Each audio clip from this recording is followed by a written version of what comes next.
রাজনৈতিক দলের নেতাদের সঙ্গে কাল বসবেন ডক্টর ইউনূস। ক্ষমতা গ্রহণের পর দ্বিতীয়বারের মতো রাজনৈতিক দলগুলোর সঙ্গে বসতে যাচ্ছেন অন্তর্বর্তী সরকারের প্রধান উপদেষ্টা ডক্টর মোহাম্মদ ইউনূস। আগামীকাল শনিবার বিভিন্ন রাজনৈতিক দলের সঙ্গে বৈঠক করবেন তিনি। জানা গেছে, এদিন বিকেল ৩টায় বৈঠক শুরু হবে, যা চলবে রাত ৮টা পর্যন্ত। রাষ্ট্রীয় অতিথি ভবন যমুনায় বিভিন্ন রাজনৈতিক দলের সঙ্গে বৈঠক করবেন প্রধান উপদেষ্টা। এর আগে ক্ষমতা গ্রহণের পর ৮ আগস্ট রাজনৈতিক দলের শীর্ষ নেতাদের সঙ্গে বৈঠক করেন ডক্টর মোহাম্মদ ইউনূস।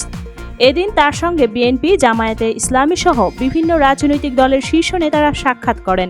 তবে ক্ষমতাচ্যুত দল আওয়ামী লীগ বা ১৪ দলীয় জোটের কেউ বৈঠক করেননি।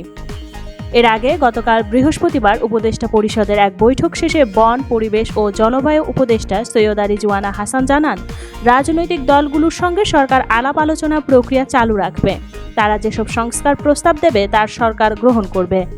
এরপর এদিন বিএনপির মহাসচিব মির্জা ফখরুল ইসলাম আলমগীর সহ দলের ৩ নেতার সঙ্গে বৈঠক করেন প্রধান উপদেষ্টা। প্রধান উপদেষ্টার প্রেস উইং জানায়, বৈঠকে বিএনপির প্রতিনিধিরা মূলত বর্তমান সরকারের বিভিন্ন ক্ষেত্রে সংস্কার ভাবনা, নির্বাচন নিয়ে তাদের চিন্তা ভাবনা সম্পর্কে মতবিনিময় করেন।